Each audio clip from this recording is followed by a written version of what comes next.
Step number 4, implement qualification. You must say no. Qualification is not optional. It's a mechanism that protects the business. If you allow anyone in, you recreate the same model. A key indicator of big business, they say yes to everyone, they do everything for everyone, then they wonder why margins and operations are chaotic. So they can't say no to money. They sell to anyone that has a credit card and a pulse. You must install friction so the wrong customers self-select out. So you repel most people, because most people aren't good clients, and get the good clients. This is the people that you're gonna help to change their lives with.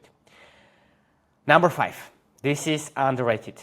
Raise prices to fit the best customers. A common mistake is having one lukewarm price. Too cheap for good customers, too expensive. I don't even know, to be honest, what this means. So this part was generated by AI because English isn't my native language. So I was giving it what I wanted to explain in the step-by-step process, and it used this word. And in reviewing it, I didn't notice for some reason. So there you go.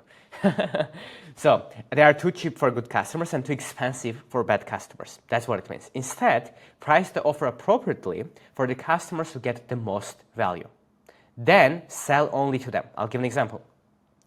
I had people my best customers that that paid me, that got so much more results than I was charging for. And it was because I was kind of charging the average of what my bad clients and my good clients would pay, so I'm kind of in the middle. But then I thought, if I'm only gonna work with the best clients, then I need to charge best client prices, which are usually way higher, right? This is the counterintuitive part. So instead, price the offer appropriately for the customers who get the most value, and then sell to them. Also note, you can often increase delivery costs, provide more real service, and still massively increase profit by selling to customers who can afford and can use it.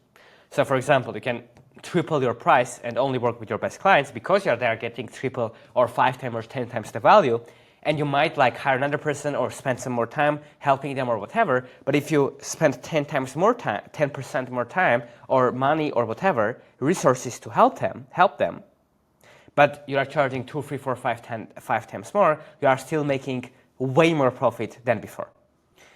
So you raise your prices. Step 6, transition without killing cash flow. So you are moving from a painful model with high churn and high support and stable model where customers stay and pay. This is a transition, not a flip. Controlled transition method is this: put a cap on how many low-end customers you allow into this transition period. Over time, shrink that percentage and expand the percentage of high-quality customers.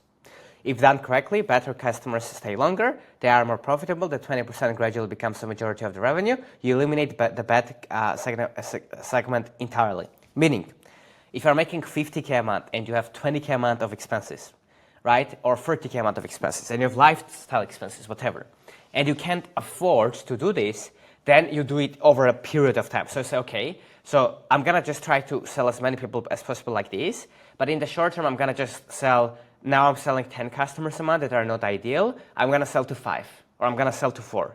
And the next one, I'm gonna sell to 1, as much as needed, right? For you to be able to operate the business and to be profitable, and then you fully transition here. By the way, this doesn't mean sell to people that aren't gonna, don't lie to them, right? If they show up, it needs to be people that can still succeed and get results if they do the work. That's important. If they don't do it, right? If they do the work, they can get results. But still, if they're not ideal, you can be transparent. Hey, these are the people that I work with, but this will work for you too if you do this and this. You can still get them in and say, I'm only gonna exclusively start working with these people, so this is your last chance. So people would like to do that, and then over time you ideally only work with these people, and your content helps everyone else for free.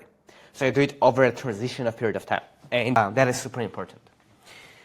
Number 7, and if you can already do it, if you have savings, if you have played the game right, which some of you maybe have done, which will be amazing, then you can say, cool, I can afford to, for a few months to, prioritize this, go do that, it's gonna make things even better for you. Now, a lot of these trainings are available for free with all of the templates, AI tools, private feedback for you to be able to implement in your business. And guess what? It's absolutely free. So if you're interested, the link will be down below in the description and you can apply to join there.